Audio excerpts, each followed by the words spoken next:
In September, CNNJ's shows are Uniquely Japan. Talk Asia sits down with two new celebrity guests, baseball star Yu Darvish and award-winning architect Kengo Kuma. Bold eco-solutions help Japan go green, how solar power pays off for homeowners, and recycling reaches the cutting edge.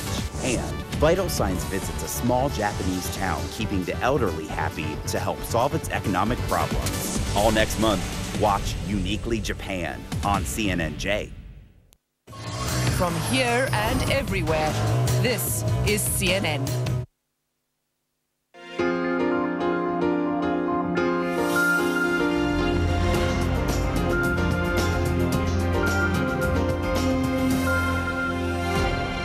As unemployment in Japan hits an all-time high, voters prepare to go to the polls.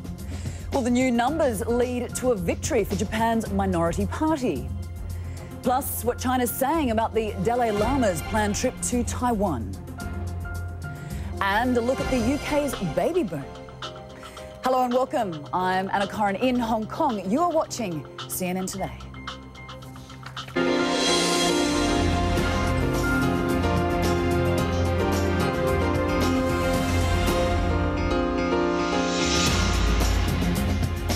Well, Japan's political landscape could be on the verge of a major shift in power. Voters will head to the polls on Sunday for lower house elections. The country's battered economy has been the main campaign issue, and the latest unemployment numbers will be more motivation for voters hoping for change. Well, our Kyung joins us now from Tokyo with more. And Kyung, please tell us about these figures. Yes, we will do the Q&A. Well, Anna, these are figures that the government released just this morning. And let's first talk about the stunning figure, the unemployment figure. The government says that Japan's unemployment for the month of July actually is 5.7%. That is a record high. Now, while that number may sound a little low to countries in like Europe and the United States and other parts of Asia, remember, this is a country that used to enjoy lifetime employment, so that is a stunning figure. The other figure that was released this morning by Japan's government is the core consumer prices number that fell 2.2%. The reason why this figure is important is that it shows that Japan's concerns about Japan's deflation may actually be deepening, Anna. So while last month we saw that the numbers technically showed that Japan was lifting out of recession slowly, certainly these figures, these kitchen table issues of employment and how much cash people have in hand and how much prices and things cost on the street, that certainly shows that the economy, Anna, is still very sick. Anna? Well, Kyung, I can tell that there's a little bit of a delay between here and Tokyo, but I just want to ask you, these record unemployment figures, I mean, obviously not good news for Prime Minister Taro Aso and the ruling party just days away from the election.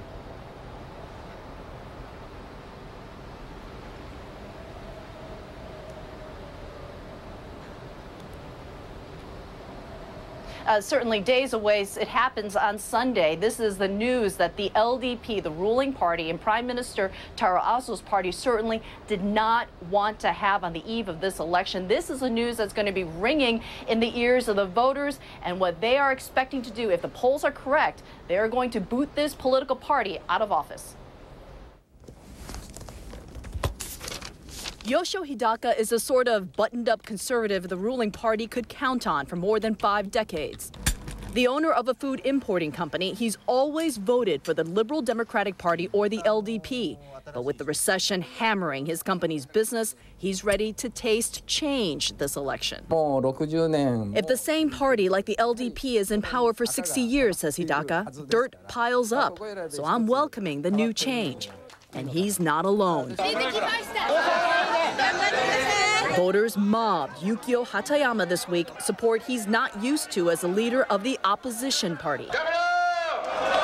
Supporters showed up to cheer on the Democratic Party of Japan at a street rally, packing every nearby sidewalk. He's touting an Obama-style message of change by helping the working class. It's a message gathering traction.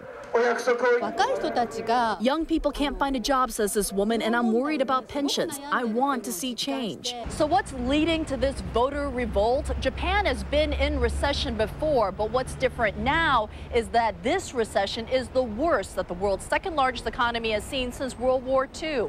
Voters are angry, and they're looking for somebody to pay. Politically, that person is Prime Minister Taro Aso.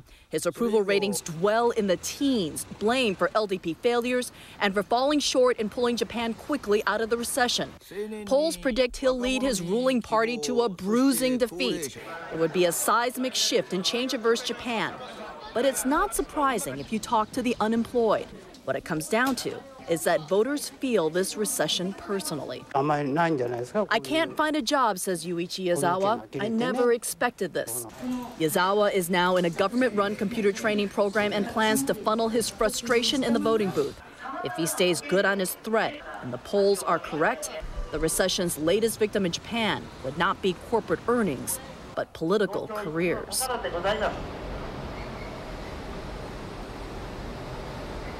Now, because this is Japan, you cannot have an election cycle without political masks. Now, this is a mask of the opposition leader Hatoyama.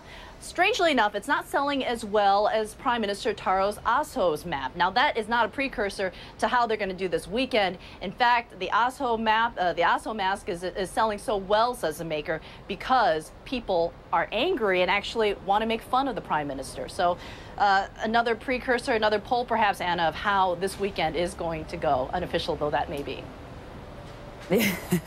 No, we like that. We like that. Well, Kyung, I must say, on a personal note, great to have you back. Of course, Kyung had a little baby girl, Alana, a couple of months ago, and I think we have a photo of her. I met little Alana a little while ago when I was in Japan. There we go. We have a photo of Kyung and Alana. She is absolutely gorgeous. I would love to get Kyung's reaction and make sure that she is being a good girl for her mother.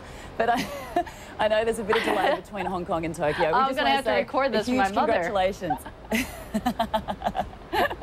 There you go. Alana has made her first TV debut performance. All right. Kyung La, as always, thank you and welcome back. Well, this election in Japan is a bit like a battle of the blue bloods, I should say, with the two-party leaders, Prime Minister Taro Aso and opposition leader Yukio Hatoyama, representing two of Japan's most powerful political families. Well, both men are related to former prime ministers. Both are from wealthy families. Taro Aso's grandfather served as a prime minister after World War II. Well, his father-in-law was also a prime minister, and his sister is married to a cousin of Japan's emperor. Yukio Hatoyama is a fourth-generation politician. His grandfather was Prime Minister in the 1950s and helped found the Liberal Democratic Party. Well, his great-grandfather was Speaker of Japan's Parliament. His father was Foreign Minister. Hatoyama's other grandfather founded the tyre giant Bridgestone. Well, it's also worth noting